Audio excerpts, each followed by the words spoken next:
దేవునికి సంపూర్ణమైన మహిమ ఘనత ప్రభావములు కలుగునుగాక. దేవుని బిడ్డలారా, ఈరోజు దేవుడు మనకిస్తున్న ఒక వాగ్దానం ఏంటంటే, మొదటి సమూయేలు గ్రంథం 10వ అధ్యాయము. మొదటి సమూయేలు గ్రంథం 10వ అధ్యాయం చూడండి, 6వ వచనాన్ని నీకు చదివి వినిపిస్తున్నాను.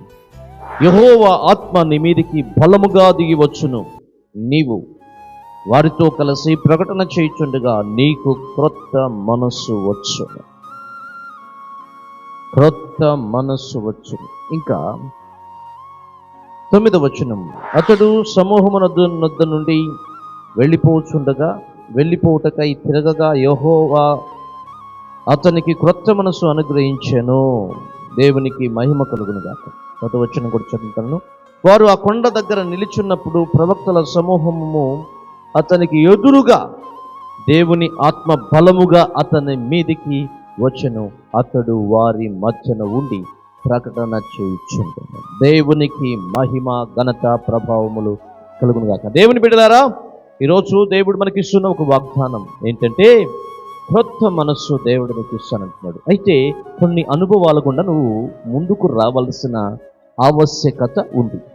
ఏంటి అనుభవాలు అనంటే, మొట్టమొదట సమూయేలు సౌలుని దేవుని స్వాస్థ్యం మీద అధిపతిగా నియమించేటప్పుడు తైలము తీసుకుని నూనె తీసుకొని అతన్ని అభిషేకించాడు.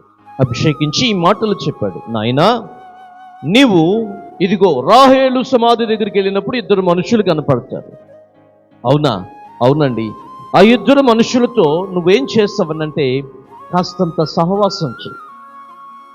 ఈ 2 మనుషులు ఎవరు అని మనం ఆలోచన చేస్తూ ఉన్నప్పుడు మనం అనుకోవచ్చు, వారు వీరని ఎవరి ఆత్మీయత స్థాయికి తగినట్లుగా వాళ్ళు భావించవచ్చు.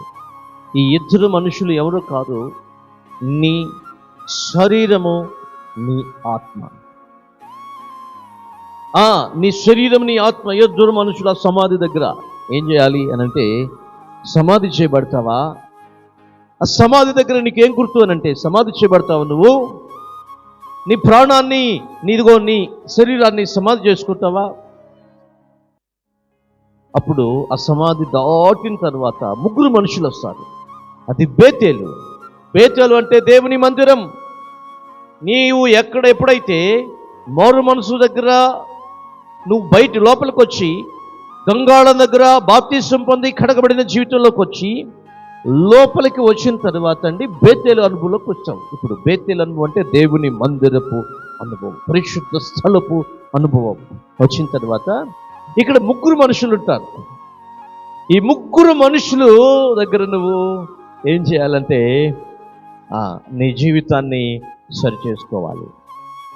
ఆవరణంలో 2 మనుషులు, లోపల 3 మనుషులు. ఏమండి? కొండ దగ్గర ఎత్తైన స్థలం, ఉన్నతమైన స్థలం. ఏమండి? అతి పరిశుద్ధ స్థలం. నీ జీవితాన్ని ఇదిగో దేవుని దగ్గర రొట్టెలు ఇచ్చే సన్నిధి రొట్టెల బలి దగ్గరికి వెళ్ళాలి. తర్వాత ధూప వేదిక దగ్గరికి రావాలి. ఆ తర్వాత పరిశుద్ధాత్మ అనుభవంలోకి నువ్వు వెళ్తావు. ఇలాగ నువ్వు ఆరాధించాలి. ఏమండి? ఇప్పుడు ఈ బేతేలులో నీ అనుభవం అయిపోయిన తర్వాత కాస్తంత ముందుకు వెళితే నీకు ఇదిగో ప్రవక్తల యొక్క ఉన్నత స్థలం అక్కడ నీకు కనిపిస్తుంది. అక్కడ నీవు పరిశుద్ధాత్మ అనుభవాన్ని పొందుతావు. The anointing of the holy spirit నీకు అది సామర్థ్యాన్ని ఇస్తుంది, నీ మనస్సుని మార్చేస్తుంది. అప్పుడు నీకు క్రొత్త మనసు వస్తుంది కదా. అప్పుడు నీకు ఇష్టం వచ్చినట్లుగా, లేకపోతే నీ మనస్సు చెప్పినట్లుగా నువ్వు చేయొచ్చు.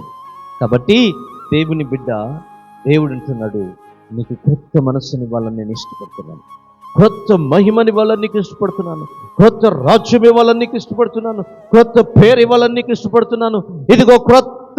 ఇదిగో బహుమానం కొరకు నువ్వు సిద్ధపడతావా? దేవుడు అడుగుతున్నాడు.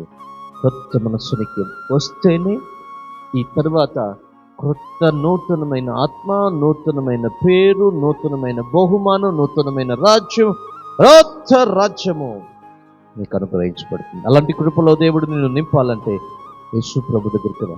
సిలువలో నీ కొరకు కార్చిన అమూల్యమైన రక్తం, అమూల్యమైన ఇదిగో ప్రాణము నీ కొరకు మారిపోసాడు.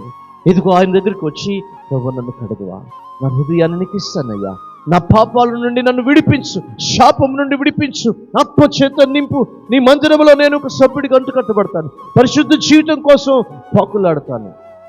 కొత్త మనసు, ఈ పాత మనసు పాడైపోయిందయ్యా అని నేను అడిగితే యేసు ప్రభు సిలువ బలి యాగం నిన్ను నూతనమైన వ్యక్తిగా, నూతనమైన సృష్టిగా మారుస్తుంది.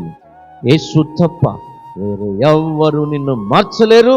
అది ఎవరి వల్ల కాదు కనుక యేసే పునరుద్ధానం, యేసే మార్గం, యేసే సత్యము, జీవమునై ఉన్నాడు. ఆయన దగ్గరికి వచ్చి నూతనమైన వ్యక్తిగా మార్చబడు.